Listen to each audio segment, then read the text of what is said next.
Greetings, everybody. Welcome to Brawlhalla Gaming, where the focus is gaming, fun, and friends. I am here with Scott. Hi, Scott. Hey, Jason, how you doing? Good, good. It's been a minute. It's been holiday craziness. We've It both has. been, the whole Brawlhalla gang has been super busy with all of the holiday goodness. But I believe most of our stockings were filled with lovely miniatures. I know I am fully up to date on all of the Warcrow goodies. I'm a little bit behind, but that'll be fixed here hopefully this month. Actually, fully Fantastic. fully caught up to date is the plan. Yes, yes, yes. So we have already brought you one episode of the starter box from Winds of the North. We did the orcs, the northern tribes. And today we are talking about the Hegemony of Embersig, the other half of the starter box. Uh, One of the two factions that have been released off the cuff for Corvus Belli and Warcrow. I've had a few games against these guys. I've not had a whole lot of games with them, but they are certainly a force, and they They most have a definitely are. fantastic lore behind them. And we're going to talk to you a little bit about the lore, a little bit about their nation, and then we're going to get into each of the unit cards from that box. But Scott is going to take us through a little bit of the lore to start us off. Awesome. Thank you, Jason. The Hegemony of Embersig is the youngest faction or nation, if you will, of Lindworm, just under 100 years old. They are descendants of the 7 tribes of the Magyar, that kind of migrated over after the Gaia Sale, which was the Elven nation, had its huge civil war. They pushed off the dark ones that were specifically tapping into the magic and embracing the tinge and things like that. So they had that huge civil war. The 7 tribes of the Magyar kind of migrated over to the region that is Lindworm here that we know of and we focus on in the maps, specific to where it says the modern day Hegemony of Embersig. They're a very cosmopolitan nation, made up of humans, Astari elves, and Ghent dwarves. Humans make up the vast majority of those. The Astari elves are the remnants of that Gaia Sale elven nation. A good number of the elves after the Civil War that were around went over to the forest to become the CNN elves. Those that remained and became friends with the humans and embraced the humans, and started to become teachers and instructors and things like that, became the Astari elves, and they now live within the Hegemony of Embersig, and they're treated as citizens of that nation, which many of the other nations cannot say the same thing, such as feudum, where elves are treated with disdain and usually thrown out of the feudum nation. The other portion is the Ghent dwarves. Those are the dwarves that essentially broke off many years ago from Mount Haven because they didn't want to follow the Mount Haven hierarchy, and they wanted to actually have more of their trading profits, because they were mainly merchants and things like that, and they wanted to gain more of those profits and keep them for themselves. So they kind of broke off and rebelled and joined. Unfortunately, I don't remember the name of the people that they joined. It was a nomadic tribe that nomadic tribe and peoples eventually joined the Hegemony of Embersig, and so did the Ghent dwarfs, who then also became citizens of the Hegemony of Embersig. Let's see. The nation is run by a hegemon. The current one is 12 years old, but he also uses and talks to the Council of 4, which consists of the hegemon themselves and a representative from each of the 3 races. So a human representative, an Astari elf representative, and a Ghent dwarf representative. And each of those are determined in different ways. Like the Astari representative to the Council of Four is specifically chosen by the head of the magic school. The Ghent dwarf is, excuse me, I believe that there's a vote cast by each of the houses, like the families of Ghent dwarves that live in the hegemony of Embersig.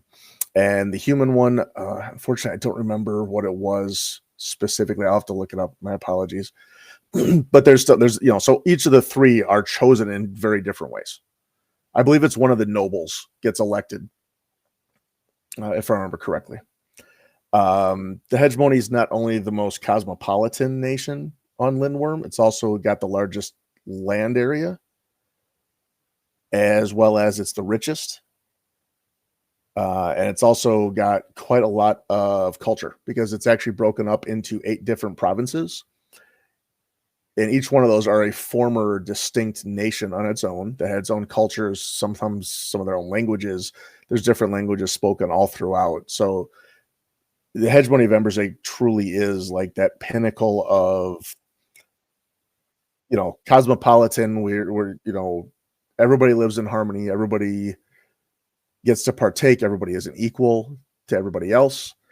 They really are focused on the way that they're very orderly. So like the Black Legion, which is the most well-armed and advanced army in Lindworm, is specific. Like their training is what does it for them, along with the fact that they're super rich as a nation, so that their army, the Black Legion, because they're named after the black steel that comprises their armor. Their training is bar none compared to all the rest, and I think it kind of comes out in the gameplay. Absolutely, it does. Yeah, I was just looking at the pages. If you have your books and you are listening to us while you have your books, you're on page 47. That's where all of the provinces are listed, and I'm sure all of us will butcher every single one of those province names. Especially there's looks like a little bit of Norse pronunciation for one of them. So I'm not even gonna There's try. definitely some Eastern European influence with Yes. the namings. A Yes, lot of the yes, naming. yes.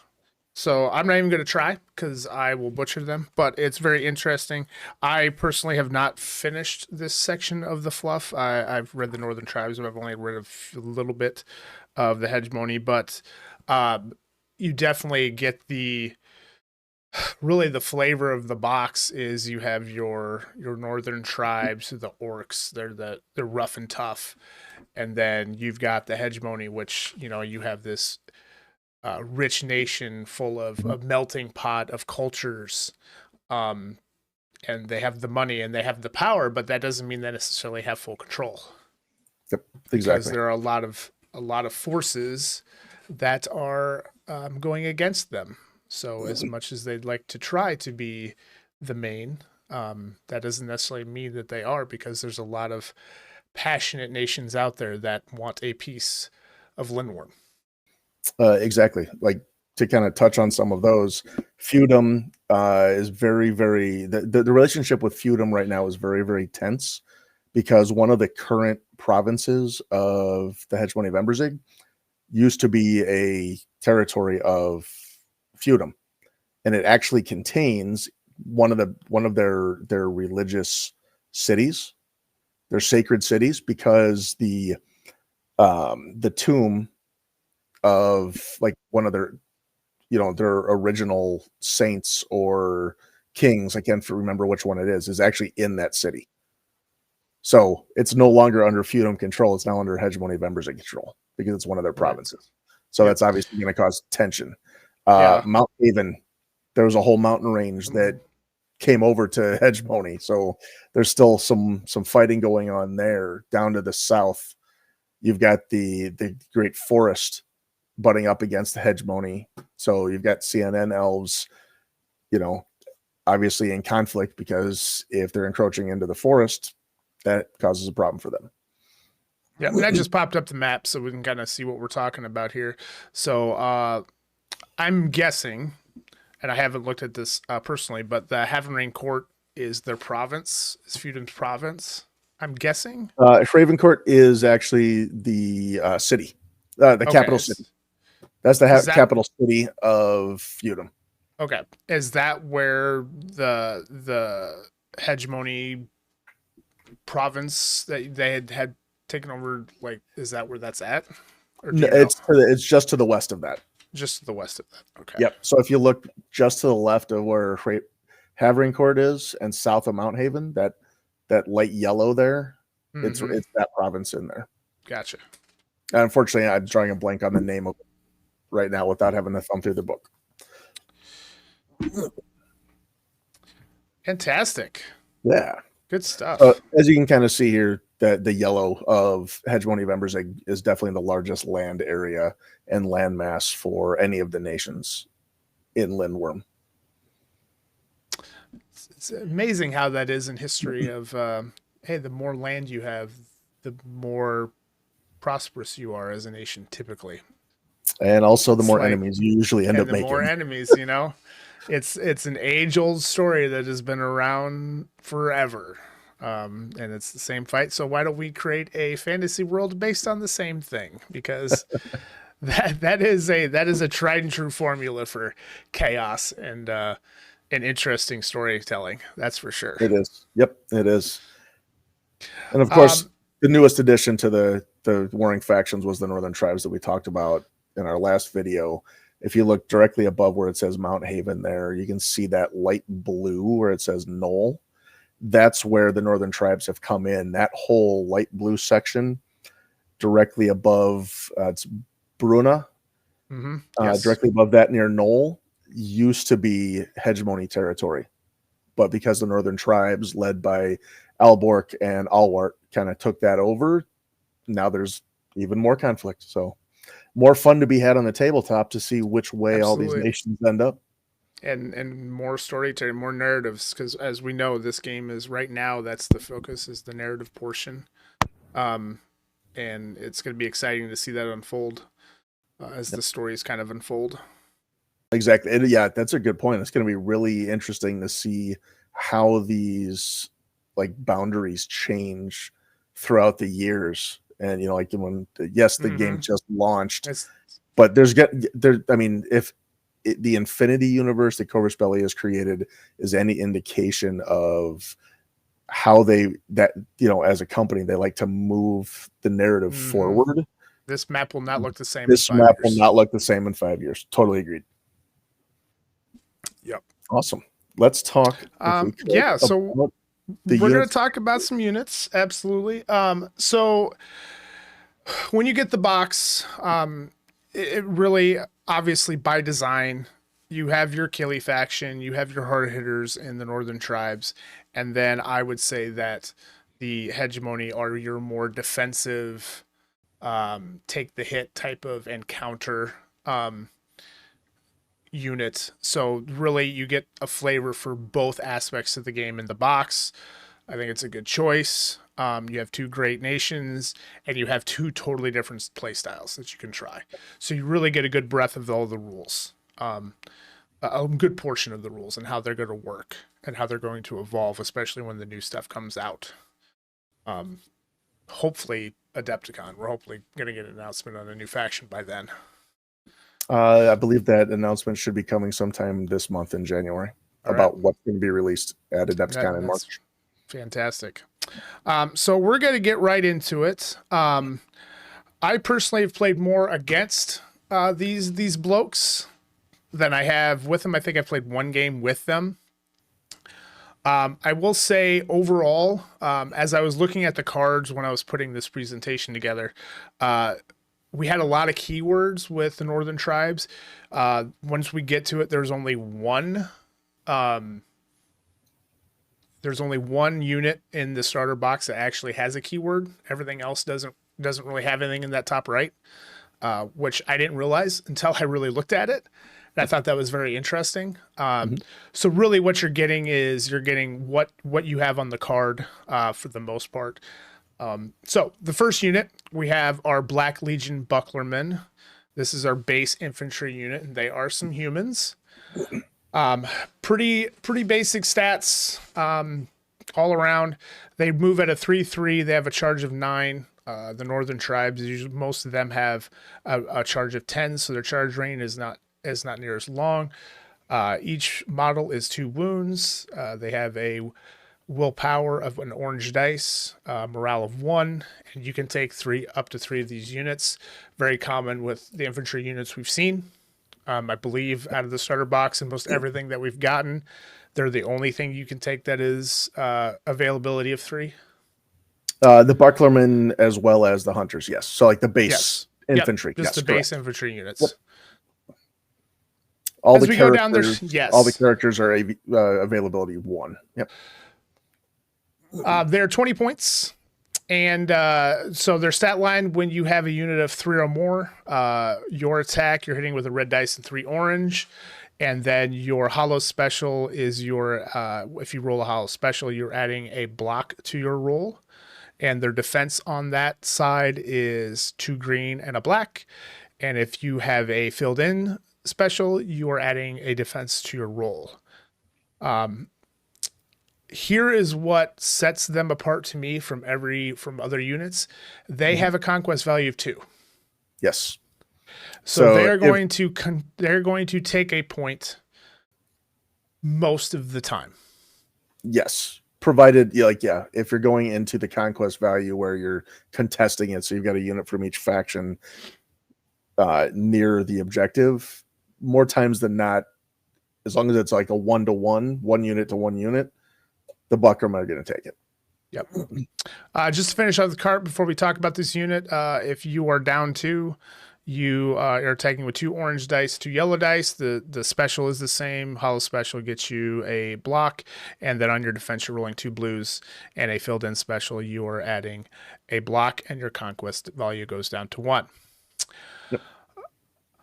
So I can speak to this unit on having played against them. In my experience, they are a very good unit to hold a point. They have a high conquest value. And I feel fairly consistently they are at least rolling 4 blocks fairly consistently. For sure 3. Is that rolling or inclusive? That is inclusive of switches. Okay. Yep. I've seen them roll 5. So overall, this unit is hard to kill. And they're hard to move. Especially when we get to the word I would use. Yes, they're extremely durable. How do you combat these guys? My experience, you are essentially when I'm gonna kind of use a mechanic from other type of games, but you're essentially trying to move them off the point. You're not trying to kill them. I don't think you're going to very often wipe this unit off the table. You need to get them demoralized. You need to get them vulnerable to help you out, or you need to put conditions on them. Mm-hmm. And you need to win your attacks. So what I felt on this game with your attacks is you have to make sure you're attacking with a pretty high dice pool to get the hits and really use a unit that can do auto hits, either by adding stress or by your switches. Are you talking specifically about an auto included success, or are you talking about auto included success? I would say auto included success. Make sure you have those successes. Because your goal is to not kill these guys. Your goal is to move them, which means you need to push them off points. That's what needs to happen. You want to win the combat by causing more wounds to them than you suffered, and then being, as the winner of the combat, being able to push them. Correct. And then you can potentially follow up to keep them locked and engaged in that new location away from the objective. Absolutely. Is the main goal.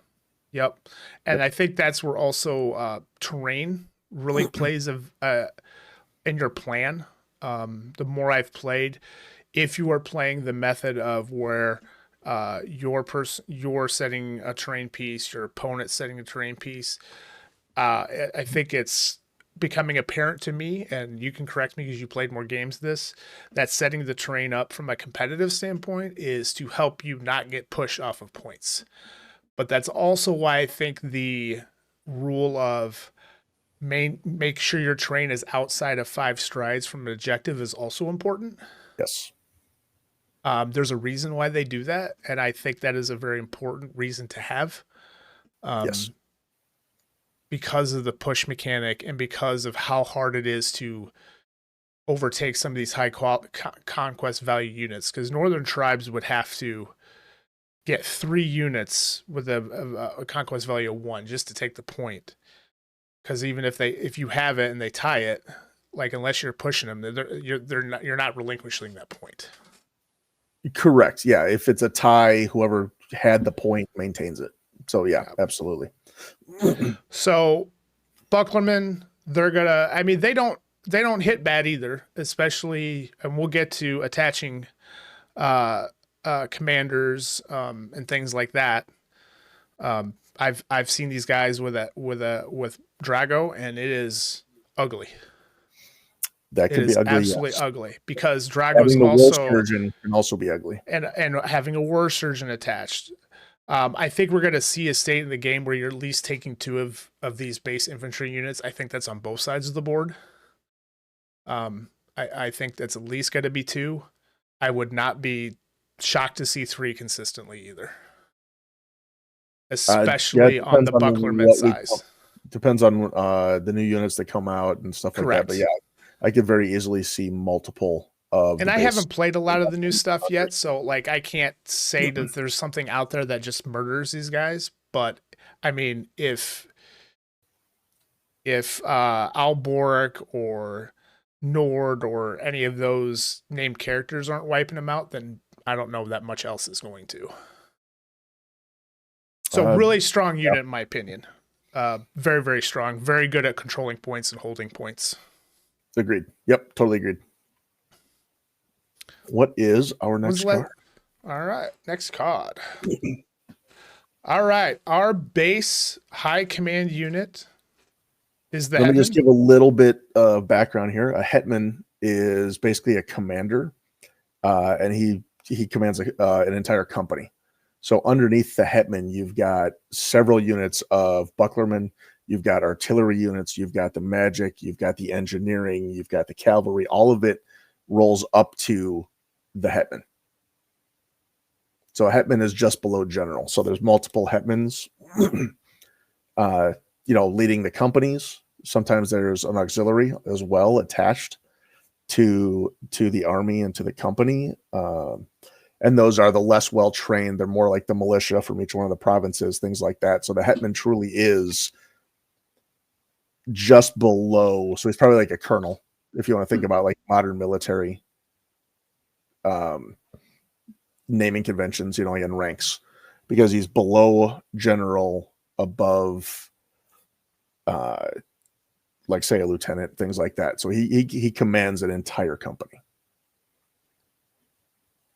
So that also is why you can see 3 command tokens. 3 command tokens. And as you kind of go through the game, you'll find that when you start getting the Beyond box and some of the newer units, the Hegemony have quite a lot more command tokens than the Northern tribes do. And it's not even, some games it's not even close. I think one game I played, it was 9 command tokens to my 5.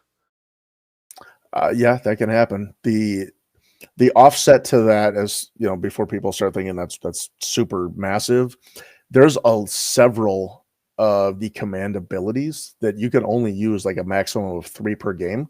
Like if we look at the one that's on the screen right now, discipline, that's once per round. So that means at most it can be used, if it's a 3-round game, it can be used only 3 times in the game. Right. So it's not like it's something you can be using over and over and abuse. So I think Corvus Belli has done a really good job of keeping the more powerful command abilities limited in their usage by making it once per round. Right. All right, let's get into the card a little bit here.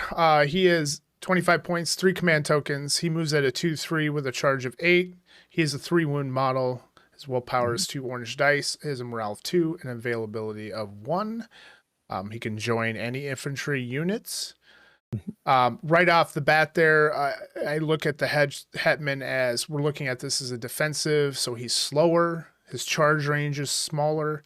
So I could take that as he is more of a tactician. They're more of the defensive, cautious, and attack when you need to, sort of, as opposed to like Northern Tribe type commanders where they're just going all in and hacking and slashing and getting after it. Yeah, he's more of the leader. I mean, he'll go with the troops as opposed to staying in the back. But yes, I think you're right. He's showing as a little bit slower, not leading from the front, but still going with. Because in order to become elevated to the rank of Hetman, you actually had to have been a lower rank in, I believe it's the infantry, the navy, the I think it's artillery, as well as serving as a quartermaster. So that kind of goes back to the organizational skills of the Hegemony of Embersig that I talked about, where like they're very structured, they're very rigid, they bring out the best of all their people. They understand that logistics wins wars. Yes. So in order to even become a Hetman, you have to have proven and served for at least one season in those 4 other areas. Very cool. Very interesting. All right. So his abilities, his attack defense, he does have a range attack of 8 strides. He's just rolling 1 orange dice and does an automatic success or automatic hit. You do have a hollow special as your switch, where you add a success to your roll. So not fantastic, more of like kind of like probably a chip damage sort of deal. When we're looking at it, maybe he doesn't have anything to do. Maybe he's holding a back point and you just want to throw a little damage out there. His melee attack, you can stress him to add a success. He's rolling a red, yellow, and a blue dice and gets an auto success. And on defense, if you stress him, you add a block, and he is rolling 1 blue dice and has an auto block as a part of that as well. So again, a little more defensive, not as killy. He does have a conquest value of 0, which I think for high command mostly is fairly consistent.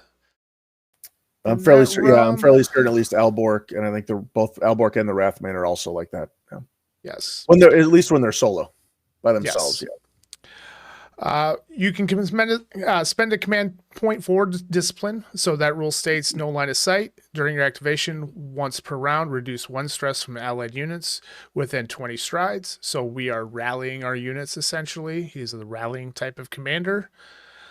His passive is inspiring leadership. You do not have to have line of sight, and all allied units within 20 strides may use your willpower instead of theirs. Okay, so you are helping keep your units from panicking or being panicking off the board. You can activate them and add a stress to them without feeling bad about it. Essentially, exactly. Like if you're to look at the Bucklerman, they had a morale of 1 and a willpower of a single orange die. If you've got a Hetman within 20 strides, you can reduce one of those stresses once per round, like you said, with discipline. And that leadership, if they start getting accruing more stress than they have of their morale, that inspiring leadership is going to come in big. Absolutely. Because that extra orange die is going to keep them from being demoralized and let them stand their ground. And there's where your counter is, because Northern Tribes are trying to demoralize you, and you're trying to keep your units from being demoralized. Yep. So there's the provided you're positioning correctly. Correct. Absolutely. Yep. If you attach this Hetman to a unit, you're still rolling the same willpower of 2 orange dice. This is where it's drastically different. You are not adding any attack dice. You're just adding an auto hit to that unit. If you roll 2 for every 2 hollow specials that you roll, you add an automatic hit to your roll, and there is no defensive add-ons. The trade-off to that is that your conquest value of your unit goes up by 1. So if you Add these to a Bucklerman unit. You are now at a conquest value of 3. You now have a very tanky unit contesting a point that is very hard to move, very hard to get successes on.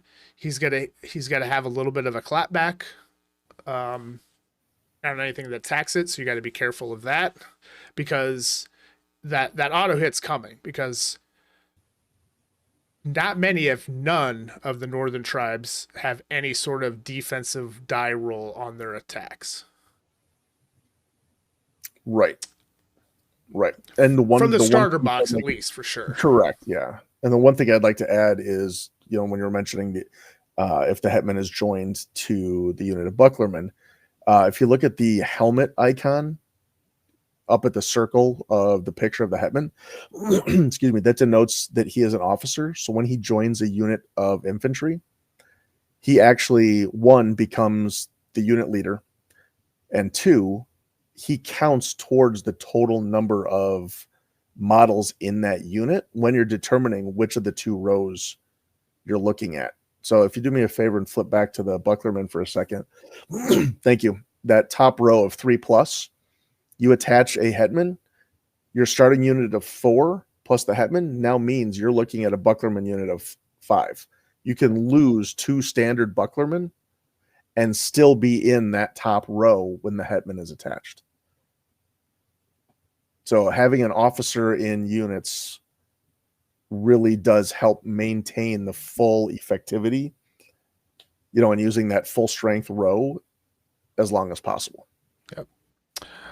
To round out the card, you can spend a command token to for discipline. This is worded a little bit differently.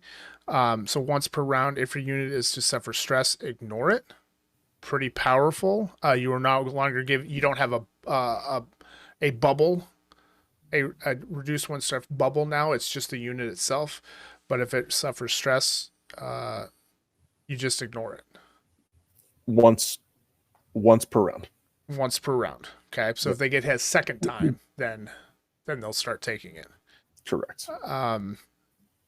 So essentially, if they activate and you stress the unit to activate them again, they're not going to suffer that stress, correct?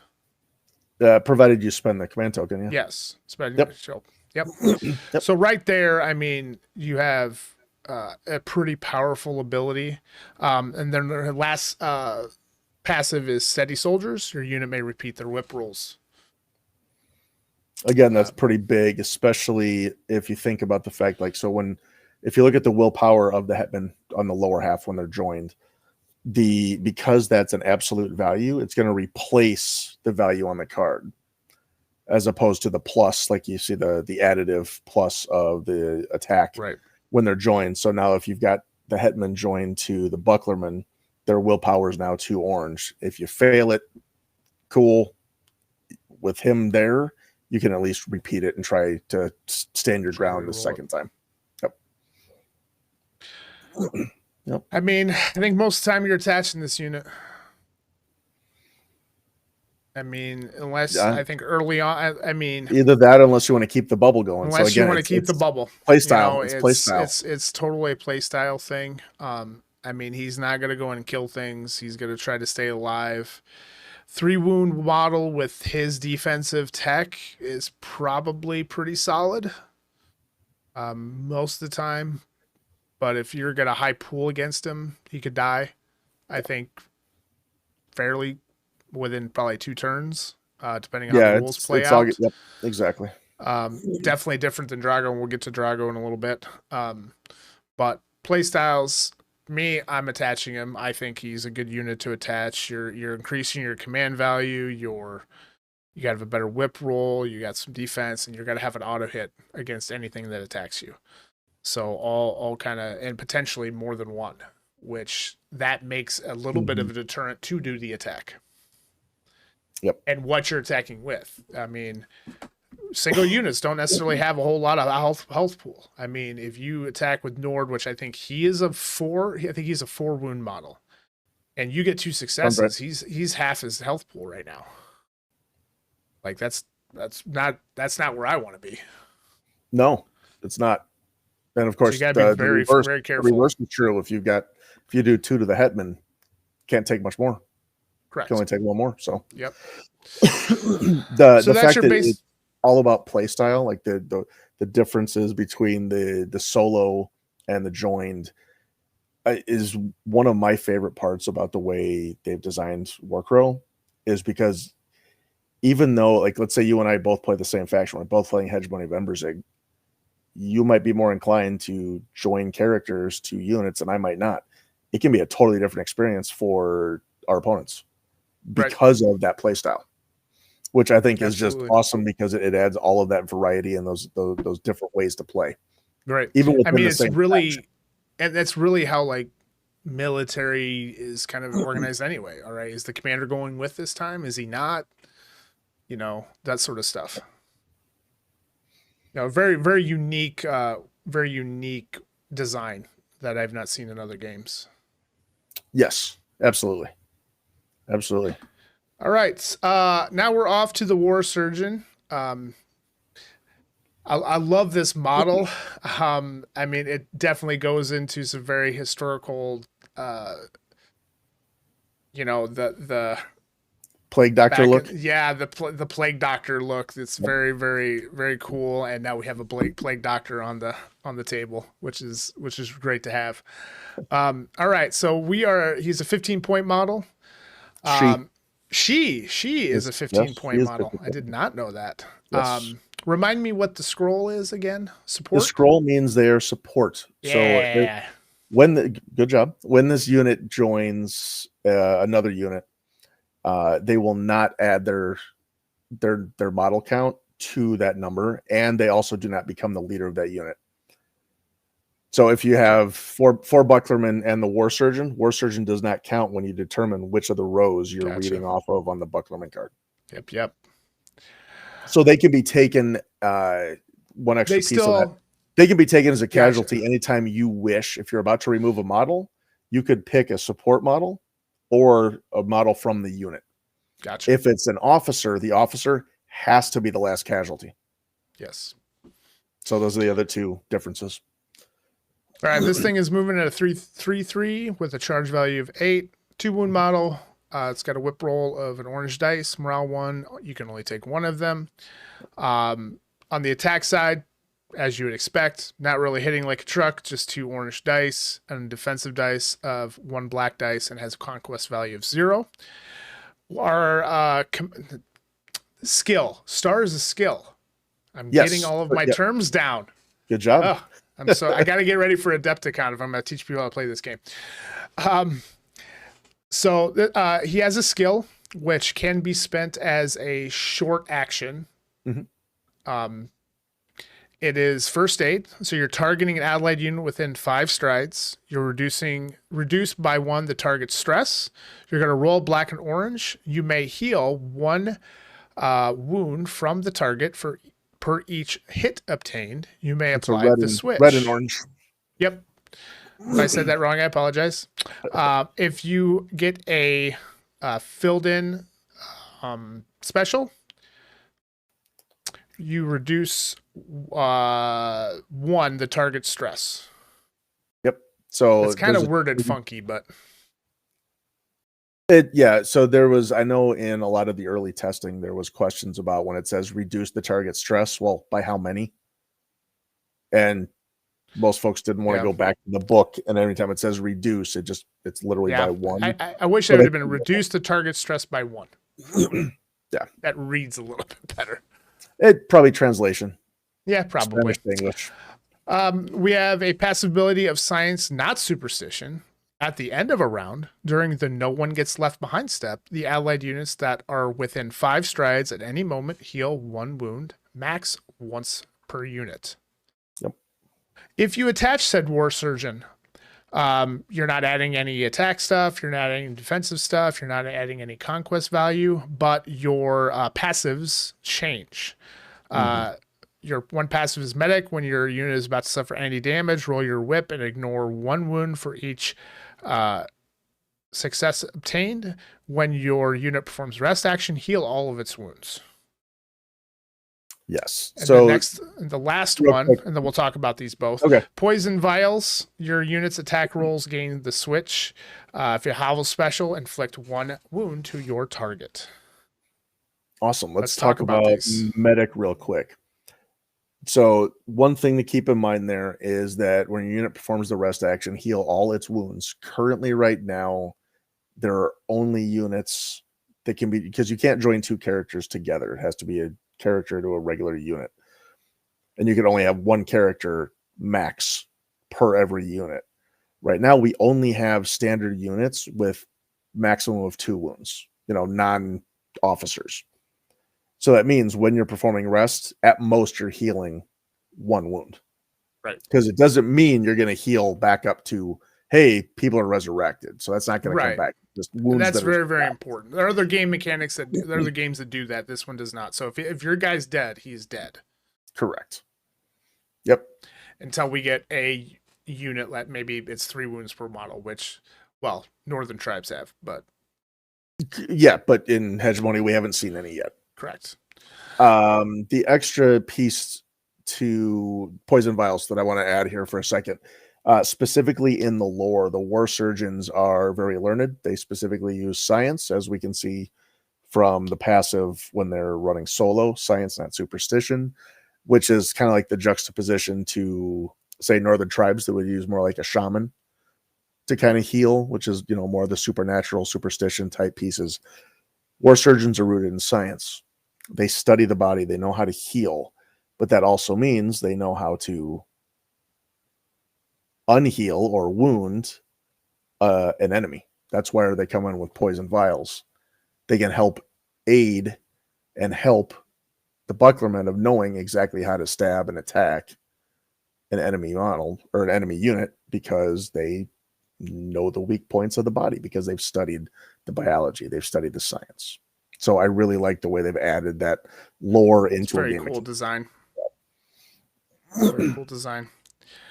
As far as gameplay, I can't tell you about the top part because I've never seen these guys not attached to a unit yet. I will tell you, never ever put the war surgeon into a position to be in close combat with an enemy unit by themselves.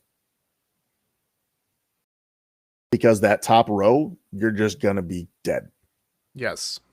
That's it. And even to get your skill, I mean, you have to be within 5 strides, which means you are, unless you can position him in such a way where you can't get charged, which is possible. Like you can put him behind a wall or something like that. Yeah. That's possible. Absolutely. But as much infiltrate or scout and ambush that's on the other side of the table right now, that's a risky proposition, I think. Very risky right now. I would agree. Yeah. I mean, so. And first aid also requires line of sight. Now, so you really have to be there. You cannot be on the other side of an entire wall. Otherwise, it would say no line of sight. Well, it wouldn't be a wall, but if you're. So do all walls and fences block line of sight? I don't remember. No, if it's like a short wall or fence, as opposed to like, say, a ruined building, right, that happens to just have a tall wall there. Yeah.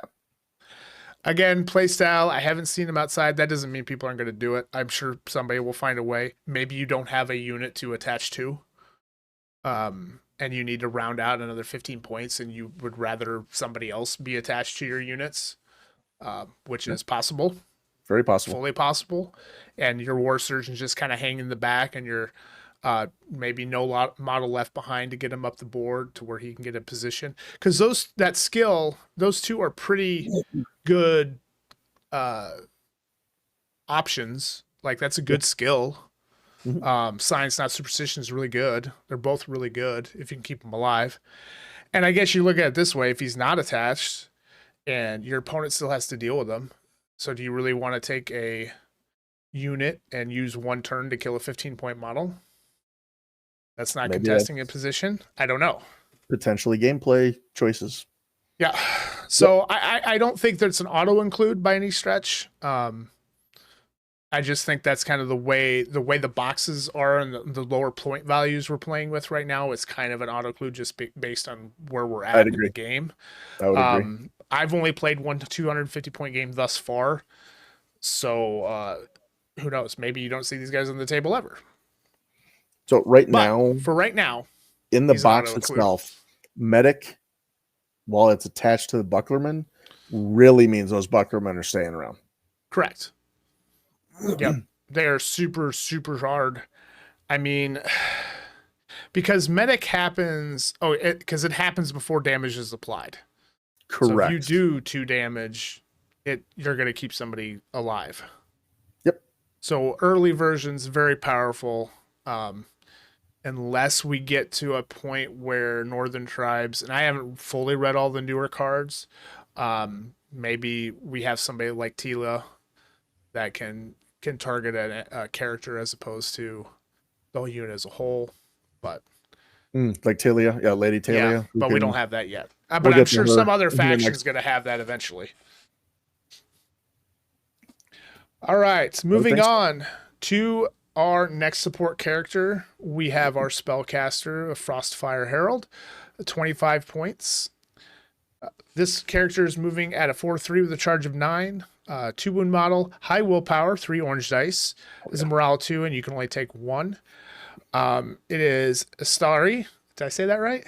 Astari. Yep. This is the first non-human in the box for Hegemony that we've talked about yet. So this is that part of the remnants of the Gaia Sail elves that have joined the Hegemony of Embersig. Sorry, please continue. Yep, you're good. No, that's exactly what I was hoping you'd point out. We're a spellcaster. This unit, it does have Fearless, and to remind everybody what Fearless is, your unit ignores the effects of intimidating and is immune to the frightened state, which is not bad because there's a lot of units in Northern Tribes that give the frightened state. Yes, and it's very scary. Much, again, it really to me adds flavor. The elves from Gaia Sail have seen it all. They were there, many of them, during the Civil War, where they saw unimaginable horrors while fighting their own kin. So I love the fact that they added that lore flavor again to the gameplay. Going on down the card, if you happen to be in melee attack, you're rolling an orange dice, and your defense is a blue and an auto block. You're probably consistently blocking 2 most of the time, and you better be, because if you get 1-on-1, you're probably dead. Very dead. Overall, you do not want these guys up in the business. You want them doing the next spellcasting ability. So our first one is called Fire Blaze. We are targeting an enemy unit within 7 strides. That we resolve a ranged attack with a red, orange, and 2 yellow against the targeted unit. All right. If you so choose to have a black die, 1 black die for your tinge roll, the spell has now a range of 12 strides. If you choose to add another 1, your attack gains the switch. If you roll a filled-in special, cancel a block from your target's defense. So we have what I would say our first killy unit on this side of the table. And I can attest that Fire Blaze is really good. It really is, especially if you boost the spell. Yes. To get like the second one, the switch one, that's the key right there. Absolutely. You can the first one is just depending on you, like what range you're at. I've had units deleted by that spell. Yeah. And I've kind of found because you don't really know when you first start to play the game how your tinge is going to affect a character. In my opinion, if like he's rolling 3 whip back on 2 dice, and I'm almost positive, like most of the time, his ties are success, right? No, you have to have at least 1 success to successfully execute. And the only thing that they can do is activate and give you a tinge. And the first 2 tinges, 1 tinge I think is fine. I don't even think 2 tinges really kill you that much. In my experience, +1 stress. Well, we're gonna look it up. First one, yeah, if you want to look that up.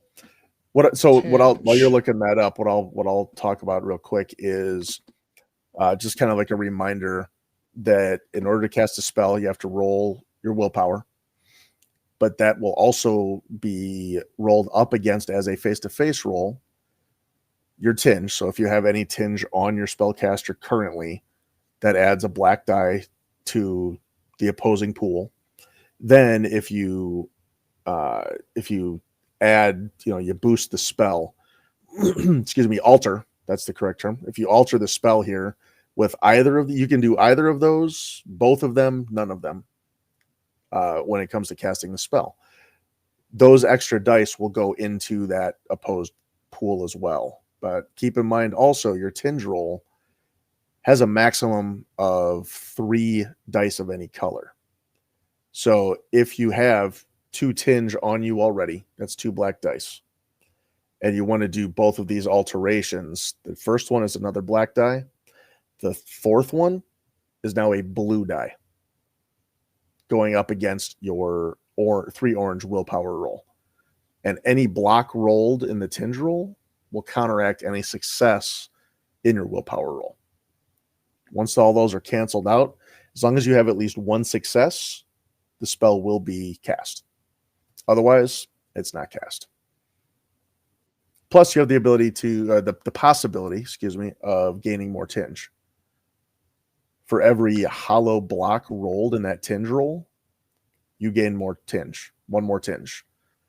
If at least 1 hollow success is rolled, hollow special, at least 1 hollow special is rolled, your tinge will activate.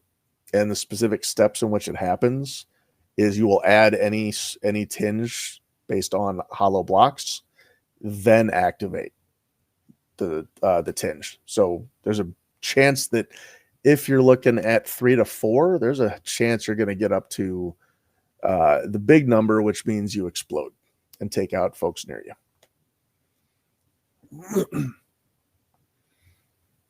So our tinge, and I don't have a slide for this, but for those in radio world, you can just be with the rest of us.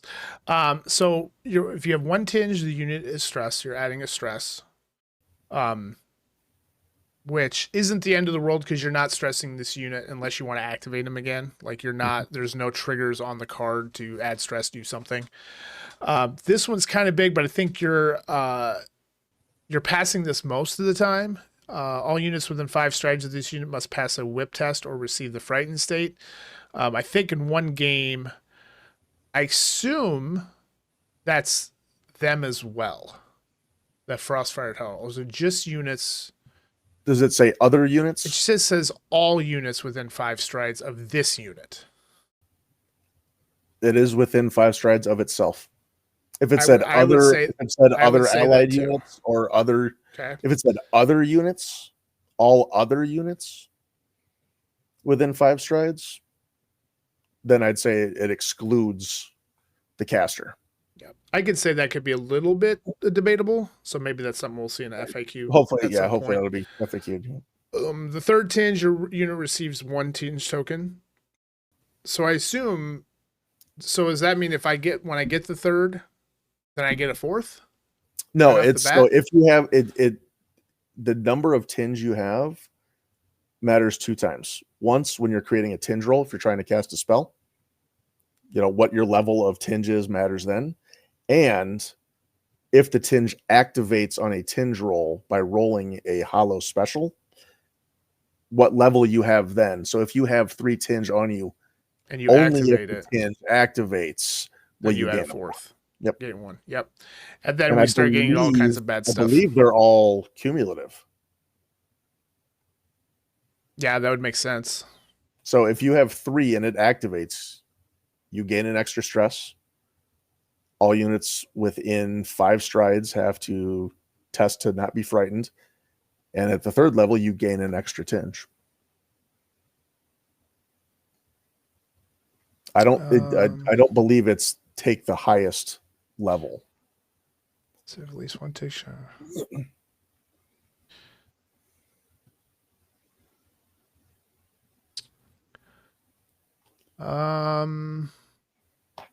I don't see it on the tinge page itself. Oh, like the tinge table. It might be in Yeah, it might be spellcasting. somewhere else there. It might be in the spellcasting portion. Yeah. We'll So we'll have to confirm. check on that. Yep. All right. So moving on down the card, another spell this person has is Hand of Wind. We're targeting a unit within 8 strides. This is pretty important. You can displace that unit, displace 3, so displace 3 strides, the target unit. If you have 1 tinge die, the target receives the slowed state and cannot move twice when it activates until the state is removed. And then if you add another one, if the targeted unit crashes against an impassable terrain element, resolve a face-to-face roll between its defense and 1 red die for each 2 troops composing the unit, rounding up. Each successful hit inflicts 1 wound to the target. In a game that is all about points, I think that this is a enormously good ability. Yeah, to move something off the objective, absolutely. Yes, and it's displaced, so that means 3 strides from anywhere. Now, what I don't know is that if it's like a push and it's not displace is you so from you that can unit move it you over pick a a spot. wall, you can move it over a wall, whatever. Yep. Very, very, very powerful ability. One extra piece of this to mention, you don't need to alter the spell at all. You'll notice just do the target doesn't need to be an enemy. So you can move a unit, and I didn't think about that. You can move one of your own units. I did not think about that. That's even better. Holy moly, this unit's really good. Yep. I love, so on objective-based games like this and like Shatterpoint, I call them kind of like out of activation movement. Mm-hmm. Like you're not moving somebody. You don't have to win a battle to move somebody. You just do a thing and it automatically moves it. In objective-based games, this is an extremely powerful ability. Yep. One thing I will mention though is the only time you start looking at contesting the objective though is at the end of the unit's activation. Correct. So if I use the Frostfire Herald and cast Hand of Wind on the Bucklerman and displace the Bucklerman 3, and the Bucklermen are now within 3 strides of an objective, because the Bucklermen are not the activated unit, you don't test there. Yeah. You can't score the point there. So but maybe that's not as good as I think. But it can put you in a more advantageous position for your next activation. Correct. If you need to. So it can be very, very that's going to be a little counterintuitive to some folks who've played objective-based games, because sometimes it, like a lot of those score as, it doesn't have to be the unit, it's any unit. So that's going to be the unique part that people are going to have to remember with this game. It's only an activated unit that can score. Correct. So fun stuff. We got 2 passives. We have Twins Bond. During your activation, when you declare move, an allied Gale Falchion within 5 strides may move for free. Which I'm not sure we have any. Well, we might now, but at the starter box you don't have anymore, so you're not really doing anything with that. Well, so the starter box we don't. However, in Warco Adventures, Negron, we started picking up some. Yep, Negron is the Gale Falchion. So a Gale Falchion is actually a twin. That's why it's called Twins Bond. It's actually, basically they're a twin to the caster. So in the Warco Adventures box, Nera is the caster. Her twin is Negron, the Gale Falchion. So we do have Gale Falchions in the game now. Yes. So don't be discouraged if you see things that you can't use. They're coming. Yes, they're exactly. Coming. And then our last passive, we have Faculty of Magic Elixir. When performing the action Rest, remove 1 tinge token from your profile. Basically, the only way to remove tinge, right? Yep, it's the only skill I've seen. Yep. I mean, other than, I guess, technically you remove tinge if you explode, because you're removed from the game. True, technically. So, if it depends on where you're getting at, you may need to do that. Sometimes tough to use an action or use an activation to do that. But all But if it's things you got going to to think try and about. keep you around for the long, play the long game, absolutely. One. Actually, do me a favor, go back one more real quick. Under Twins Bond, just one thing to call out, and I think it was also the phrasing on the Hetman during your activation. When it says that on the card, it's referring to that unit, not you're the player.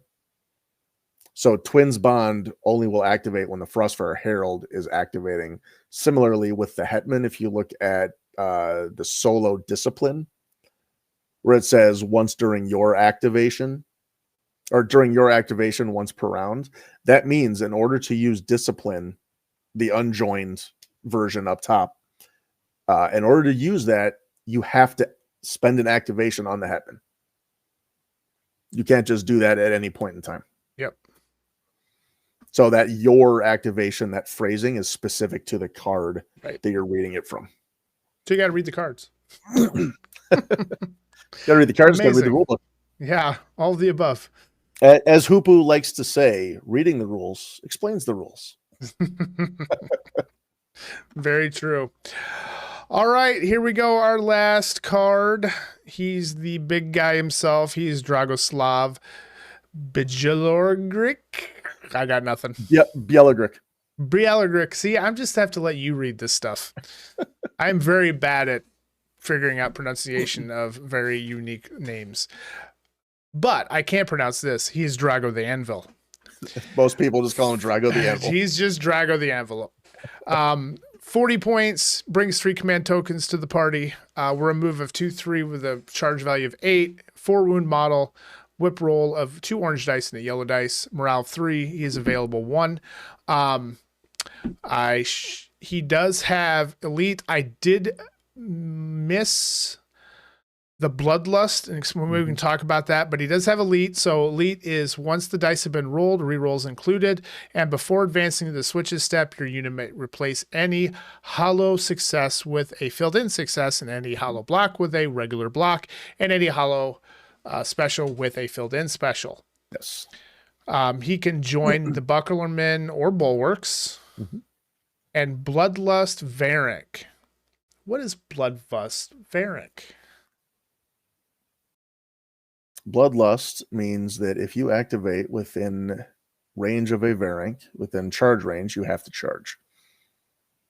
I believe you can take 1 stress to negate Bloodlust. But So hopefully here's my you're question. If he's attached to a Bucklerman, that means that whole unit has to charge. No. Or does not. Those so do not basically, carry over. They do not carry over. Okay. That's Correct. important to know. So if he's attached, that does not apply anymore.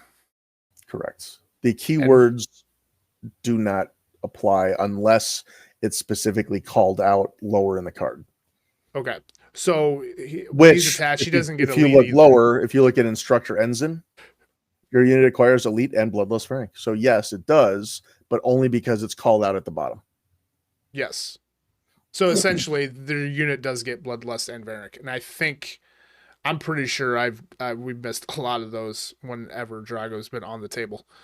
But anyway, so we'll go on. So we're a little bit better on the things I'm going to add in the characteristics. So if you look at the line, the 2 different lines below the movement, wounds, willpower portion where it says character, high command, human, the top row is characteristics. The bottom row are keywords. Characteristics are always there. In this case, high command. Your force is allowed 1 high command. So you can take Drago or the Hetman. You cannot take both. So just want to make sure I call that out. Similarly to where Albork and the Wrathmane are both high command for Northern tribes. You can take one or the other. Yep. All right. The fun things on his attack and defensive abilities. He does have a range attack of 1 yellow dice and 1 automatic hit. If you choose in melee, or if you're engaged, if you choose to stress, it's an auto hit and an auto filled in special. He is rolling 2 red, 2 yellow, and a green dice, which is important. And if you want to spend 2 filled in specials, your target receives the vulnerable state, which is also a very good state to put on somebody. Defensively, if you choose to stress him, you're adding a green dice to your roll. Natively, he's rolling 2 blues and a auto block. and he has a conquest value of 1. His command token, the Anvil, with no line of sight at the end of activation of an allied unit. The allied unit adds 2 to its conquest value to dispute the control of an objective. Your passive, Inspiring Leadership. If you do not have to have line of sight, all allied units may use your willpower instead of theirs. So real quick on here, I'm going to call out again, Corvus Belli putting some of the lore, some of the fluff, if you will, into gameplay. So Dragoslav is not a hetman. He has turned down promotion multiple times to become hetman. He is what is known as an ensign, and ensigns are the trainers. They are the basically the boot camp sergeants. You know, to use modern terms, that whips the Black Legion, the troops, you know, gets them trained, gets them ready. The really cool extra part about the ensign is the ensigns that trained the troops right before or right as those troops are graduating from the academy and going into service. Their training ensign will accompany them into their first foray before the ensign retires to, returns back to the training grounds to teach the next class. So that means Drago has probably seen far more battles than many others in the entire army of the Hegemony of Embersig. That's why he's missing an eye. Other ensigns. That's probably why he's missing an eye, yes. But the added lore to it is the Hetman cloak that he wears was actually a gift from one of his graduating classes, and the superiors recognizing that Drago should be a hetman anyway, but he just keeps, turning down the promotion, realizing that, he can better serve the nation by training, the new recruits more and more. They allowed him to keep it and wear it as a sign of respect. So that's why you'll see Drago out there with a hetman cloak on, even though he is still an ensign. So I think the fact that he has seen, so two things to me that has the lore coming into the gameplay. Number one, the inspiring leadership. Like, he's that good. He might have even trained, your force that's on the field right now.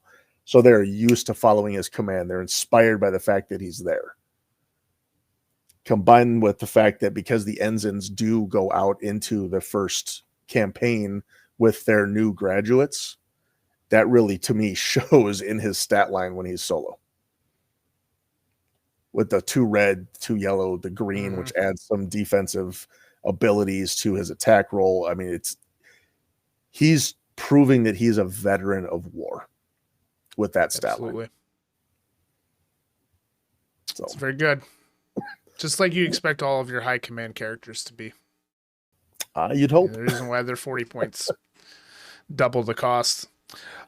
So if you do not want him on his own and you would like to attach him, our willpower rule is the same, 2 orange and a yellow. Your morale for that unit will go up by 1.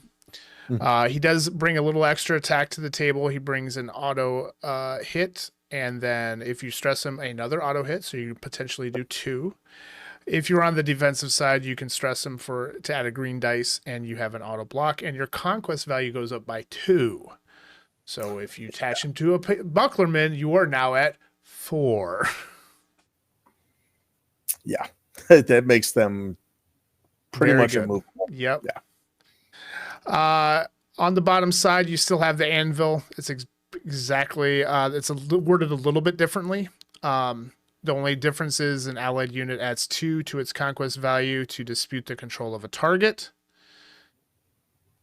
Oh, that must be a typo. It's the same thing. It has to be a typo. It has to be a typo, right? It's exactly the same thing. So it would be objective, yes. Yep. Passives, instructor, ensign. Your unit acquires elite and bloodlust, so you're still bloodlusting.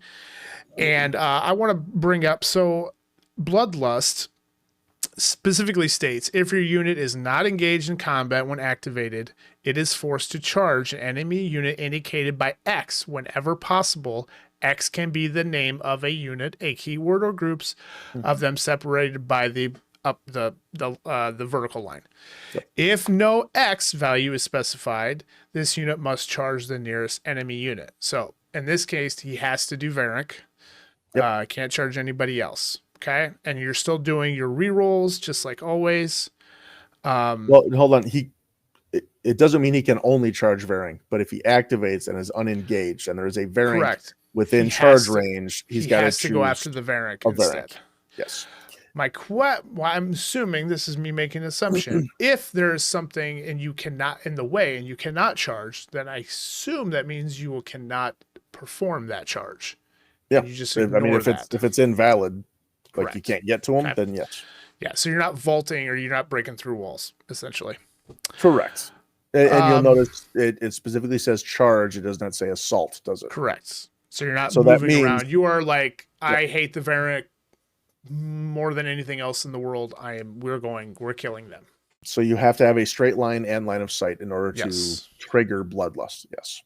The last ability, nobody falls under my command. You may repeat any dice of your choice from your defense rolls.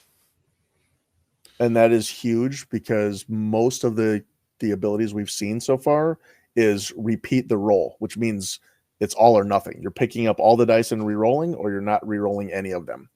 This one, if you got a couple bad rolls on that defense, you get to pick out just those 2 dice, re-roll them. Keep the rest, which is, I think, pretty big. So that rounds out all of our cards. Drago, he's good. Just as you'd expect him to be. He's hard to kill. He hits you back. There's a lot of defensive. There's a lot of clapbacks within Hegemony. So if you are going to attack these guys, you better kill them. Or you better stress them so they cannot be useful anymore. That's also the key. I think this game, as I play it more, it's going to be more about stress management than it is actually killing units. That's a big part of it. I mean, it's fairly easy to kill like a 2-wound model. That's not worried about. You have to worry about stress management with these higher wound models and these higher wound units. Yes, absolutely. That's where the game is going to have the flavor. That's what's going to be the strategy part of it. And hopefully, if you're smart, you're not leaving a 2-wound model out to get wrecked anyway. Exactly. Hopefully. One thing I do want to call out, I just remembered this. So if you look at Drago's ranged attack, it's a yellow and an auto success. Do me a favor and flip back to the Hetman. This is a nuance that not many folks will catch up on. The Hetman is an orange and an auto success. So the Hetman's better at ranged. You know why? Drago only has one eye. So he can't see to shoot.